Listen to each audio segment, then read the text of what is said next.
ಕಾಂಗ್ರೆಸ್ ಇಕ್ಕಟ್ಟಿಗೆ ಸಿಲುಕಿಸಲು ದೋಸ್ತಿ ಪ್ಲಾನ್. ಸಿದ್ದು ಡಿಕೆಶಿಗೆ ಗುನ್ನ ಕೊಡಲು ದೋಸ್ತಿ ರೆಡಿ.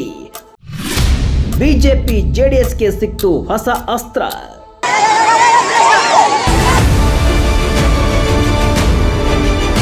ಆರ್ಸಿಬಿ ಗೆಲುವಿನ ಸಂಭ್ರಮಾಚರಣೆ ಸಂದರ್ಭದಲ್ಲಿ ನಡೆದ ಕಾಲ್ತುಳಿತ ಅವಘಡದಲ್ಲಿ 11 ಜನ ಅಮಾಯಕರ ಸಾವಿಗೆ ಭಾರೀ ಟೀಕೆ ವ್ಯಕ್ತವಾಗ್ತಿದೆ. ಈ ದುರಂತ ನಡೆಯಲು ರಾಜ್ಯ ಸರ್ಕಾರವೇ ಕಾರಣ. ತಮ್ಮ ವೈಫಲ್ಯದಿಂದಲೇ 11 ಅಮಾಯಕರು ಬಲಿಯಾಗಿದ್ದಾರೆ ಅಂತ ಕಿಡಿಕಾರ್ತಿದ್ದಾರೆ. ರಾಜ್ಯಾದ್ಯಂತ ಆಕ್ರೋಶದ ನುಡಿಗಳು ವ್ಯಕ್ತವಾಗ್ತಿದೆ. ಸಿದ್ದರಾಮಯ್ಯ, ಡಿಕೆಶಿ ಹಾಗೂ ಗೃಹ ಸಚಿವ ಪರಮೇಶ್ವರ್ ವಿರುದ್ಧವಂತೂ ಟೀಕಾ ಪ್ರಹಾರ ಜೋರಾಗಿದೆ. ಇವರ ತಪ್ಪು ಮುಚ್ಚಿಕೊಳ್ಳಲು ಪೊಲೀಸರಿಗೆ ತಲೆದಂಡ ಮಾಡಿದ್ದಾರೆ. ಪೂರ್ವ ಯೋಜನೆ ಇಲ್ಲ, ತರಾತುರಿ ಹುಂಬತನದಲ್ಲಿ ಕಾರ್ಯಕ್ರಮ ಆಯೋಜನೆ ಮಾಡಿ ಇವರ ಕ್ರೆಡಿಟ್ಗೋಸ್ಕರ ಅಮಾಯಕರ ಬಲಿ ಪಡೆದಿದ್ದಾರೆ ಅಂತ ಕಿಡಿಕಾರ್ತಿದ್ದಾರೆ. ಹೀಗೆ ರಾಜ್ಯ ಸರ್ಕಾರದ ಮೇಲೆ ಎಲ್ಲೆಡೆ ಆರೋಪ ಕೇಳಿ ಬರ್ತಿದ್ದಂತೆ ಬಿಜೆಪಿ ಹಾಗೂ ಜೆಡಿಎಸ್ ದೋಸ್ತಿ ಅಲರ್ಟ್ ಆಗಿದ್ದಾರೆ. ಕಾಂಗ್ರೆಸ್ ಸರ್ಕಾರವನ್ನ ಕಟ್ಟಿಹಾಕಲು ಕಾಯ್ತಾ ಇದ್ದ ವಿಪಕ್ಷಗಳಿಗೆ ಬೆಂಗಳೂರು ದುರಂತ ಆಹಾರವಾಗಿ ಸಿಕ್ಕಿದೆ. ರಾಜ್ಯ ಸರ್ಕಾರದ ಮೇಲಿನ ಆರೋಪವನ್ನೇ ಎನ್ಕ್ಯಾಶ್ ಮಾಡಿಕೊಳ್ಳಲು ದೋಸ್ತಿಗಳು ಮಹಾ ಪ್ಲಾನ್ ಮಾಡಿದ್ದಾರೆ. ರಾಜ್ಯ ನಾಯಕರನ್ನ ಹಾಗೂ ಕಾಂಗ್ರೆಸ್ ಹೈಕಮಾಂಡ್ ಅನ್ನ ಮತ್ತಷ್ಟು ಇಕ್ಕಟ್ಟಿಗೆ ಸಿಲುಕಿಸಲು ಮಾಸ್ಟರ್ ಪ್ಲಾನ್ ಹೆಣೆದಿದ್ದಾರೆ. ಹೌದು, ಬೆಂಗಳೂರು ದುರಂತ ಈಗ ರಾಷ್ಟ್ರೀಯ ಹಾಗೂ ಅಂತಾರಾಷ್ಟ್ರೀಯ ಮಟ್ಟದಲ್ಲಿ ಸದ್ದು ಮಾಡ್ತಾ ಇದೆ. ಕಾರ್ಯಕ್ರಮಕ್ಕೂ ಮುನ್ನ ರಾಜ್ಯ ಸರ್ಕಾರದ ನಡೆ, ದುರಂತ ಸಂಭವಿಸಿದ ನಂತರ ಸರ್ಕಾರದ ಬೇಜವಾಬ್ದಾರಿ ಹೇಳಿಕೆಗೆ ರಾಜ್ಯದ ಜನರು ಕುದಿತಾ ಇದ್ದಾರೆ. ಮೃತ ಕುಟುಂಬಸ್ಥರು ಶಪಿಸ್ತಾ ಇದ್ದಾರೆ. ತಪ್ಪಿನ ಹೊಣೆ ಹೊತ್ತುಕೊಳ್ಳಲು ರೆಡಿ ಇಲ್ಲದ ಸರ್ಕಾರ, ಪೊಲೀಸರು, ಆರ್ಸಿಬಿ ಫ್ರಾಂಚೈಸಿ ಹಾಗೂ ಕೆಎಸ್ಸಿಎ ಮೇಲೆ ಹೊಣೆ ಹೊರಿಸಿ ಕೈ ತೊಳೆದುಕೊಳ್ತಾ ಇದೆ.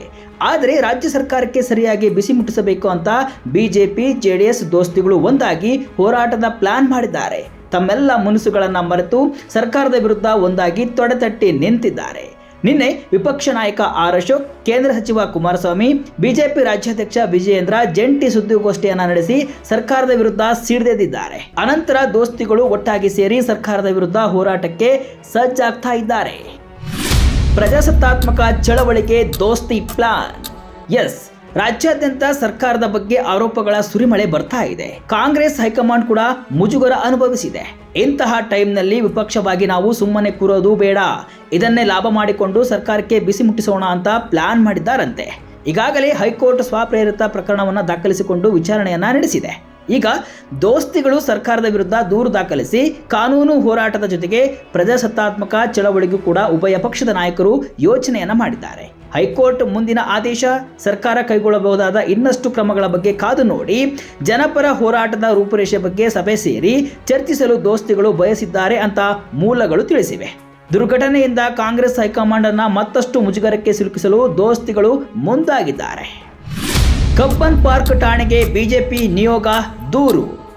ಇನ್ನು ಕಾಲ್ತುಳಿತಕ್ಕೆ ಸಂಬಂಧಪಟ್ಟಂತೆ 11 ಜನರ ಸಾವಿಗೆ ಸರ್ಕಾರವೇ ಹೊಣೆ ಅಂತ ಬಿಜೆಪಿ ನಿಯೋಗ ಕಬ್ಬನ್ ಪಾರ್ಕ್ ಠಾಣೆಯಲ್ಲಿ ದೂರು ನೀಡಿದೆ. ಸಿಎಂ ಸಿದ್ದರಾಮಯ್ಯ, ಡಿಸಿಎಂ ಡಿಕೆಶಿ, ಗೃಹ ಸಚಿವ ಪರಮೇಶ್ವರ್ ಹೊಣೆ ಹೊತ್ತು ರಾಜೀನಾಮೆಯನ್ನು ನೀಡಲು ಆಗ್ರಹಿಸಿದೆ.